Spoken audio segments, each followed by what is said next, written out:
Good morning, Caveman. Hope you guys are doing well this morning. Hope you got your coffee.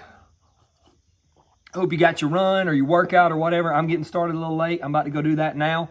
I'm going to run I'm going to run in the woods. There's a trail in the woods close by me. I don't know about you, but like when I run in the woods, I can run a lot longer, right? I hate running on the road. I get really bored. I hate running.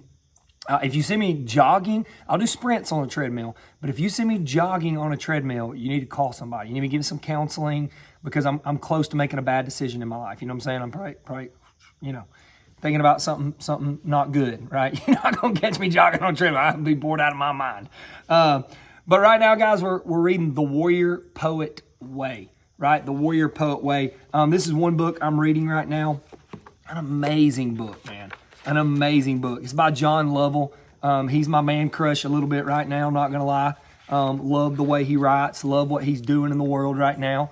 I want to read to you guys a segment in here, and it's the beginning chapter, and it's called "The World is in Need of Warriors," because I think a lot of what he's saying is what the caveman is after, and it's what the evangelical church needs to hear.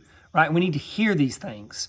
Okay, and so I'm gonna read this to you, and we're gonna talk about it as we go. Okay, because you need to think about this stuff. So, the world is not a safe place. According to history, Will Durant, in the past 3,421 years, there has only been 268 years entirely free of conflict, which is less than 8%. Reality is not haven of rainbows and butterflies we'd like to believe. It is not Disney. It's a lot more like Brothers Grimm than we've been taught or told. There are real villains out there, it turns out, and it's going to take more than niceties to stop them, okay? A man needs to trudge the ancient paths of true masculinity. We need to return to our timeless roles as protectors and providers and leaders and caretakers of all that we've been entrusted with, right? A lot of society and the way that it's set up, we talk about it on this channel because we outsource everything as men. It has caused us not to trudge this ancient path, right? We outsource our housing, we outsource our food, we outsource our water, we outsource our security, we outsource everything. We just make green dollar bills and pay for all this stuff so we don't actually have to grow up into these ancient paths, right? We don't have to bear the burden of making certain our family has food. We go to the grocery store. Making certain our family has water. We just turn on the faucet. Making certain that our family is protected. We just call 911, right? We are outsourcers, and it has done something to us as men, right? It has made us less men, less manly men. Yeah, I think that's what I want to say. We must return to the timeless, we've already said that. And where do we start? Where do we start? He says it in one word: courage. Courage. Courage is still contagious. We're going to talk about that in the next video. All we need is anyone to go first. That's you. That's me. That's all of us. When I talk about society, the society of the world, warrior poets, this is what I'm talking about. Men willing to run into the heat of conflict in defense of what is good. We have examples of men in the world doing just that, modeling what we are capable of. I'm still moved by the stories of patriots and heroes going into battle, overcoming impossible odds and for the sake of something bigger than themselves. These men inspire me and challenge me to stand up for what is right, even when it cost me something. Courage has not disappeared. It's merely been hibernating, waiting to be awakened. And the time is now. Now listen to this. Please don't misunderstand me and think I'm telling you to go get a multicam uniform and grab a rifle and go to literal war. That's not what he's talking about. I mean much more of this metaphorically. As we are in the fight for and here we go, our values, our traditions, and our right to create the free and fulfilled life that we desire. We are in a war for that. If you are not in that fight, then you are sidelined and you are who he is talking to. If you think that we can sit on our hands and continue that our children continue to share in the freedoms and the traditions and the values that you and I have been privileged to live under, you are wrong. They are going away, and if men of courage do not step up and fight the fight, and instead we just live out in the woods or live up on a hill and just ignore it, they will be gone. They will be gone. There's also a war of ideas That will require us to be courageous with our words and decisions. The ideas have consequences, right? We talk about that on this channel. Ideas have consequences. Look what secular humanism has done. It has failed us. Look where it is leading us. Secular humanism is leading us to cultural Marxism. It has entrenched itself in our politics, in our education, and it's starting to entrench itself in our churches, right? And it is spreading like a virus through our societies. Ideas have consequences. It is why we no longer treat each other with dignity, right? It's why we no longer pretend as if or act as if people have value, real intrinsic value. Guess what? Secular humanism, in that worldview, survival of the fittest, baby. You don't have dignity. You don't have real intrinsic value. Your molecules in motion, DNA dancing to be your own drum. Some evolved critter from a lower life form. There's no dignity in that. There's no intrinsic value in that. You don't have any more value than someone gives you or you give yourself, okay? Could go all day on that. I will not. Yes, there is also a war of physical violence that may come calling in an instant. And if you are not ready for it, your family could pay the price for your inability to protect them. Most of us haven't seen this threat materialize, and we never will. Now, hear what he has to say about that, because a lot of people are sitting here. The odds are not good. I'm just going to continue not to be physically ready. Most of us, but it happens every day around us. And it is our sacred duty to be ready, not just apathetically play the odds. So the war surrounds us in a various of forms, and it's our job to respond whenever we are required to do so. One way or another, we will have to fight. Every day I see courageous men looking for an outlet for all the energy that they have. Hidden in them is a yearning, personal responsibility, and unbonded strength of humility. Young men especially are yearning for an occasion to test themselves and challenge that forces them to bring the best selves forward. Caveman combine, baby. Come on and get some, young men. Right? That's why we do what we do. This desire, I believe, is buried deep in the souls of all men. I love this part, man. And is something that cannot be eradicated. You know why it can't be eradicated? You know why these words that we talk about on this channel cannot be eradicated? Because we're made in the image of God, and God put it there. It can be broken. It can be buried, right? It can come out in a bad form, in an unrighteous form, in an evil form, but it's still there.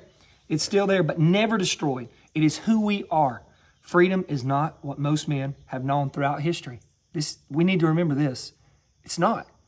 America is the great experiment. It's the great experiment. And to maintain what we have, we're going to have to fight, to push back against the dangers of life and evils of the world. And who will do this? Right? So he's talked about all this stuff. He said all this stuff to you. How's it made you feel? I hope it's made you feel like, what do I do? Here's the practical. Then he goes into the practical. This is why I love John. He always talks about the practical. Who will do this? Hear this. This is tough for the evangelical Western church. Certainly not a nice and compliant man. Certainly not a nice and compliant man. Why do you think they're trying to make our little boys in school compliant? Right? Why do you think in school they say, no, if you fight, you go home? Right? If you engage in any sort of confrontation, you go home. You're in trouble. Well, what if that boy hits me first? Doesn't matter. You go home. What if that boy's hitting a girl? Doesn't matter. You go home. What if that boy's talking derogatory towards a woman? Doesn't matter. You go home. There's no reason ever for you to fight, son. That is a bad, bad thing. Let me tell you boys something out there. No. I will teach my son to deck someone right in the face if any of those things happen. Now, if he's picking on my son, I'll tell him, hey, look, stop, please stop. Leave me alone. This doesn't have to happen. Move away, move away, move away. And if it just continues, deal with it. But if he's picking on someone else, and if a boy's picking on a girl, no second chance. You go right over there, you tell him stop one time, he doesn't stop, lay him out, right? You know why? Because there are reasons to fight in this world. And if we teach our sons that in school, guess what? They're going to grow up into men who never stand for anything. And I'll be damned if my boy is going to grow up into a man who never stands for anything. It will never happen. When my son walks into a space, he will defend that space. He will protect the people in that space because that's what a man does. That will be his sphere of influence. And when he walks in the room, righteousness will be done or he will get beat up making certain that he attempts for it to be done, right? That's what a man does.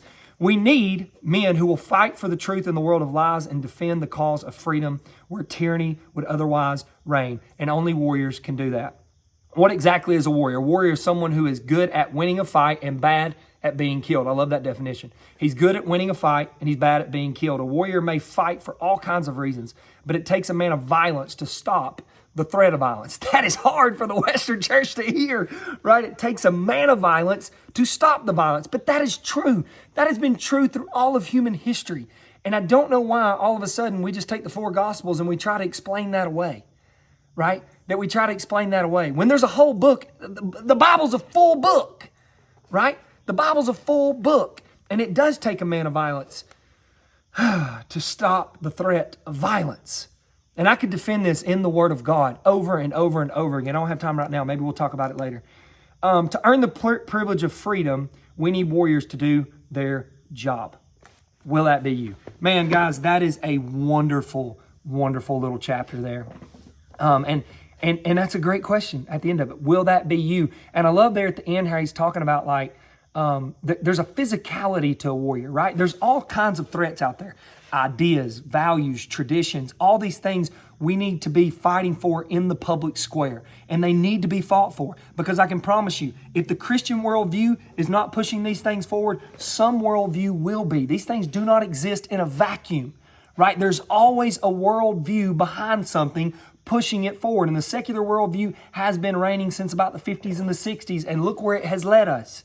Right? But even if we abandon the secular humanist worldview, guess what? Something else will fill in the gap. You know why? Because nothing exists in a vacuum. But then also, there's a physical war out there. Right? There's a physical war out there. And we need to be the type of men that when we walk into a space, we are feared. We are feared. People look at you and go, okay, typically I might do evil, but I'm not going to do evil today because that guy's here. That guy's here. So whether they want to do good and be righteous or not, they're not going to be unrighteous or do evil because you're there, right? Because you're there. That's the type of men we want to become, right? The type of men who walk with humility, but we're dangerous men. I read a story not too long ago. I can't remember who it was, but he said he was talking to his dad. His dad was a fighter. He was a warrior. And his dad told him, he said, you know, son, the hardest thing about getting old, men don't see you as dangerous anymore. And I bet that is tough. That's tough for a warrior, right? As you grow older, men don't see you dangerous anymore. I thought throughout human history when we had real warriors who fought real battles constantly, right? Like, that would have been hard for a warrior. Like, could you imagine a Spartan as he grows older and he gets... That's probably why they wanted to die on the battlefield, right? It's like, I would rather die on the battlefield as a warrior than become 60, 70 years old and not be able to fight anymore. Man, that'd have been tough. So we need to be the men that are growing up into warriors, physical warriors. And we hope that we never have to engage in this way. Right? I don't desire to go out and have to beat somebody up. That is not my desire. In fact, as a warrior, my job is to try to seek peace in all occasions if I can. And the beauty of it is when you're a warrior and when you have that confidence, you have a much higher probability of finding peace in that moment. You do, right? Because you're self-controlled, you're secure in what you are capable of, and so you are trying to talk the situation down as much as possible because you know what you're capable of, and you don't want it to end in the way that you know it's about to end. Okay? So anyways, I love this chapter. I love that chapter. We're going to keep talking about this book and a few other ones that are just raising us up into the men that we need to be, raising us up into cavemen. Love you guys. See you in the next video.